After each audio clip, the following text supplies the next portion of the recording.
दीवार पर अचानक एक छेद दिखाई दिया। डेविड अपनी उत्सुकता रोक नहीं पाया और पास जाकर देखा तो वो हैरान रह गया। सामने एक खूबसूरत लड़की बैठकर खाना खा रही थी। डेविड को तब जाकर पता चला कि उसकी ऐसी पड़ोसन भी है। लड़की के खाना खाने के अंदाज ने भी डेविड का दिल जीत लिया था और उस लड़की को दीवार में हुए छेद की कोई भनक नहीं थी। इसके बाद से लड़कियों से दूर रहने वाला डेविड दिन रात अपनी पड़ोसन की हर एक हरकत को छुप कर देखने लगा। जब उसने देखा कि पड़ोसन नहा कर आई है तो डेविड खुशी से पागल हो गया। जब पड़ोसन बिस्तर पर लेट जाती तो डेविड पानी पीने का समय भी बर्बाद नहीं करता। एक दिन पड़ोसन कपड़े बदलकर मुंह धोने जाने लगी तो डेविड की आंखें फटी रह गई और वो दीवार से चिपक गया, लेकिन उसे कुछ भी नहीं दिखा। निराश होकर आखिरकार डेविड ने अपना वो दरवाजा खोला जो काफी समय से बंद था। फिर थोड़ी झिझक के बाद डेविड अपनी पड़ोसन के दरवाजे पर आ गया, इस उम्मीद में कि शायद कुछ दिख जाए। तभी नीचे से किसी ने उसे देख लिया, जिससे घबराकर डेविड तुरंत खड़ा हो गया और सफाई करने का नाटक करने लगा। नीचे खड़ी लड़की ने उस पर ज्यादा ध्यान नहीं दिया, वो यहाँ रहने वाले अपने भाई को खाना देने आई थी। डेविड ने ये देखा तो उसने बिना सोचे समझे दरवाजे से वो खाना उठा लिया और तुरंत से खाने लगा। डेविड को इस तरह भूखों की तरह खाते हुए बाहर आई पड़ोसन ने देख लिया। डेविड अचानक से घबरा गया और हकलाने लगा, लेकिन जब पड़ोसन को पता चला कि डेविड उसके बगल में रहता है तो उसने राहत की सांस ली और अपना परिचय दिया। उस लड़की का नाम सारा था। अपने इस नए दोस्त से मिलकर सारा ने उसे प्यार से अपने घर साथ खाना खाने के लिए बुला लिया। ये सुनकर डेविड थोड़ा हैरान रह गया। तभी डेविड की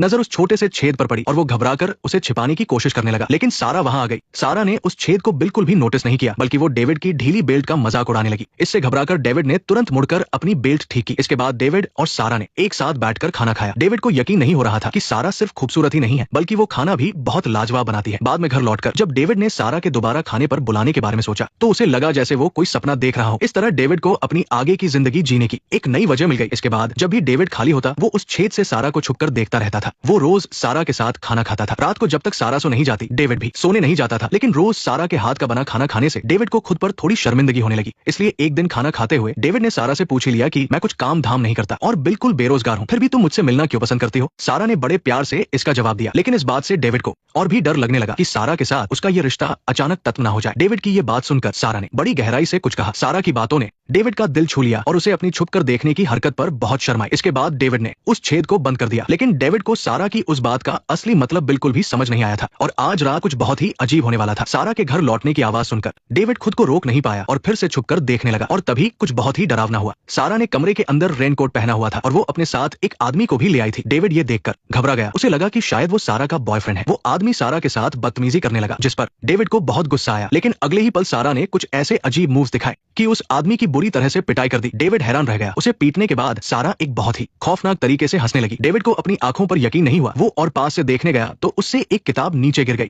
अब छेद बंद हो गया और उसे कुछ नहीं दिख रहा था। डेविड को लगने लगा कि शायद उसे कोई वहम हुआ है। तभी किसी ने उसका दरवाजा खटखटाया। डेविड ने तुरंत जाकर दरवाजा खोला तो देखा कि सारा खाना लेकर खड़ी थी। इस बार सारा डेविड के कमरे में बैठकर उसके साथ खाना खाना चाहती थी। डेविड मान गया। कमरे में बिजली नहीं थी, इसलिए दोनों ने कैंडल लाइट डिनर किया।